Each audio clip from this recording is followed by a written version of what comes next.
There's no surprise that the Indiana Fever looked best tonight when Caitlin Clark was surrounded by players that don't have an ego, surrounded by players that said, I'm going to be MVP of the WNBA this year. You see how easy it is when you just let Caitlin play ball and others follow suit. Finally, after months of doubt, criticism, and endless debate, Caitlin Clark just reminded everyone exactly why she's that girl. The Indiana Fever didn't just beat the Atlanta Dream last night, they obliterated them 99-82 in a statement performance that shut down every voice claiming this team was somehow better without their generational star. This wasn't just a win, it was a warning. Now final 99-82. Right here, 29 points in the third quarter, 30 points in the fourth quarter. That might be the best second half of the season, the best fourth quarter of the season. Look at these bench points. 29 bench points tonight. And they withstood an absolute barrage by Jordan Canada, who had 26 points in the first half. The haters said the Fever were better without Clark. They called her ball dominant. They claimed the offense flowed better when she wasn't on the floor. But where are those voices now? Because Friday night, we watched Caitlin Clark dismantle that entire narrative, piece by piece. And the best part? She didn't need to light up the scoreboard to dominate the game.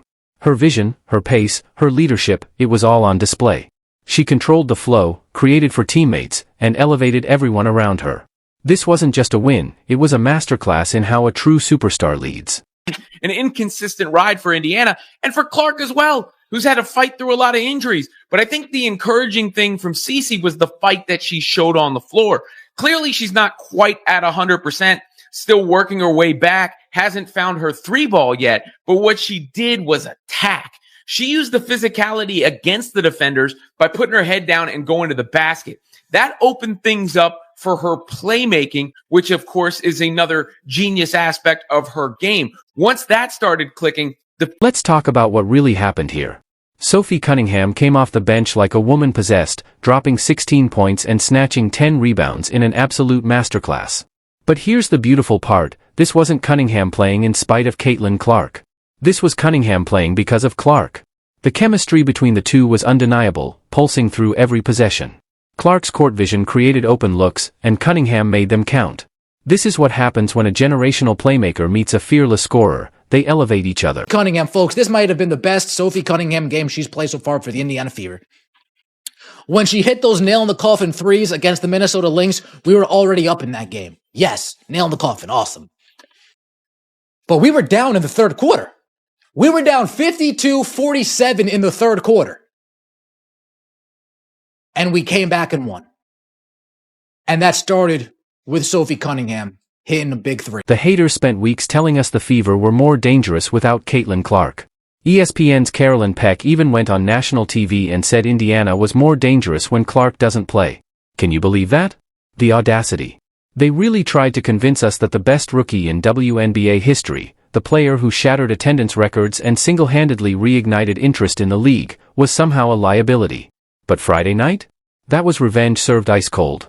Clark didn't just silence the noise, she turned it into fuel and lit the whole arena up with it. Didn't I say that they need Caitlin Clark? I mean, come on, guys. See, this is why you don't listen to ESPN. Idiots like Carolyn Peck said they are more dangerous without Caitlin Clark. She should be indicted and go to jail for that comment. That's one of the dumbest comments. Clark finished with 12 points and 9 assists, but those numbers barely scratched the surface of what really happened on that court. Sure, she went 5 of 17 from the field and struggled from beyond the arc, but her fingerprints were on every single possession. She wasn't just playing, she was orchestrating. Controlling the pace, setting up teammates, reading the defense like a seasoned vet. And when the Fever found themselves down 3 in the third quarter, it wasn't panic, it was precision. Clark flipped the switch, and with her leadership and court vision, she turned a tight battle into a full-on rout. That's not just stats, that's impact. So, the big way they were able to neutralize Caitlin Clark, and I think it was almost an issue with Stephanie White as much as anything, is they were manhandling her. They were manhandling Caitlin Clark early in that game. Like, they had 2 hands on her. They were fully getting into the we are grabbing her and we don't really care. Like, that was their goal. Their goal was, they were out there to maul Caitlin Clark. They had they had absolutely no intention of doing anything other than maul. If you are enjoying, please subscribe. You want to know what made this game so beautiful? It was Sophie Cunningham coming off the bench like a woman possessed. Oh my goodness.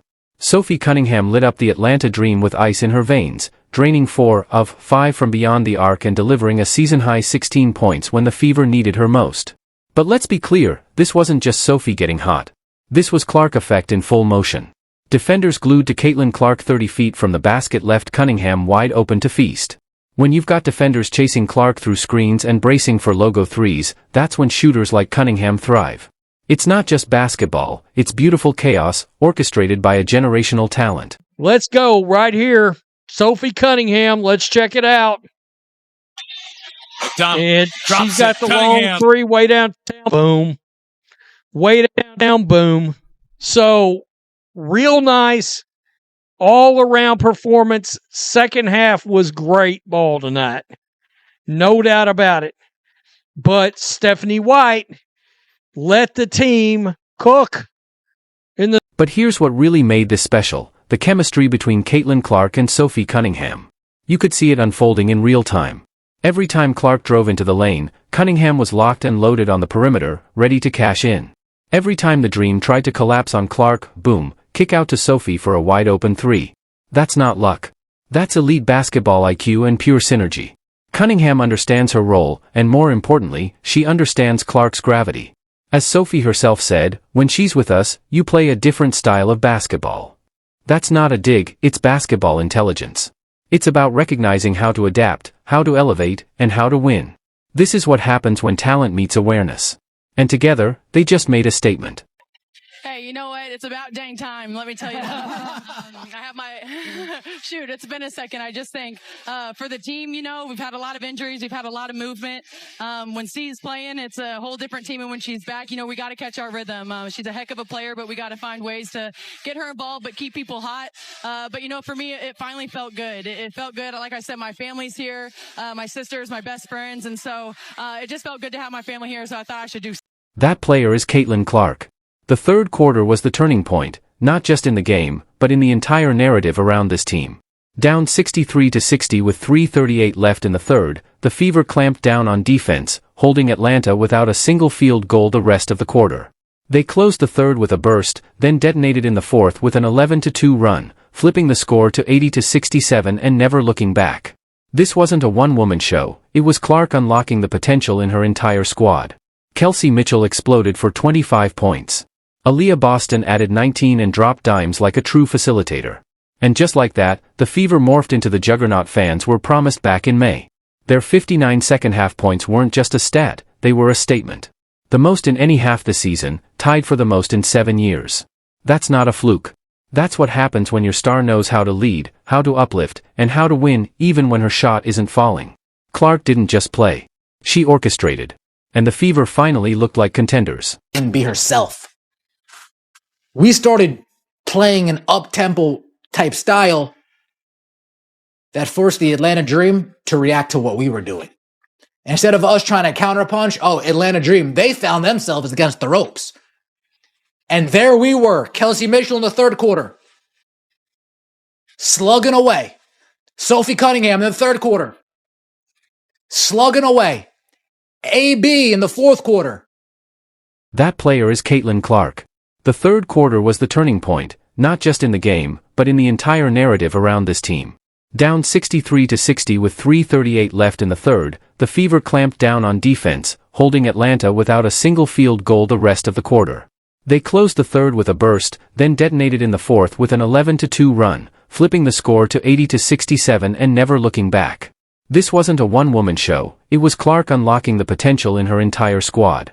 Kelsey Mitchell exploded for 25 points. Aaliyah Boston added 19 and dropped dimes like a true facilitator. And just like that, the Fever morphed into the juggernaut fans were promised back in May. Their 59 second-half points weren't just a stat, they were a statement. The most in any half this season, tied for the most in 7 years. That's not a fluke. That's what happens when your star knows how to lead, how to uplift, and how to win even when her shot isn't falling. Clark didn't just play. She orchestrated. and the Fever finally looked like contenders. This game, in the second half, we didn't take our foot off the gas. We put our foot on the throat of the Atlanta Dream. We didn't tell Caitlin Clark, whoa there, lassie. No, we said, Caitlin Clark, roam free. Fly like a butterfly. Flap your wings. Spread your wings. And watch the team. For months, we've heard the tired narrative that the Fever were better without Clark. ESPN's Carolyn Peck made waves by claiming Indiana was more dangerous when Clark didn't play because she was ball dominant. That narrative got louder when the Fever won a couple of games without her during her injury absence. But here's what really happened. The Fever went 2-3 in Clark's last 5 games out with injury. They struggled to close out games. They missed her playmaking and clutch moments. And they looked like a team missing their best player, which is exactly what they were. Friday night's performance was the definitive answer to all those critics. Clark didn't need to score 30 points to prove her worth. She didn't need to take 20 shots to show her value. She proved that her impact goes far beyond the box score, that her presence makes every single teammate better, and that this team reaches its ceiling only when she's on the floor. Best player on the team. Now, they show that they're a quality basketball team without Caitlin Clark, but they're not a championship team without Caitlin Clark. They proved that, okay?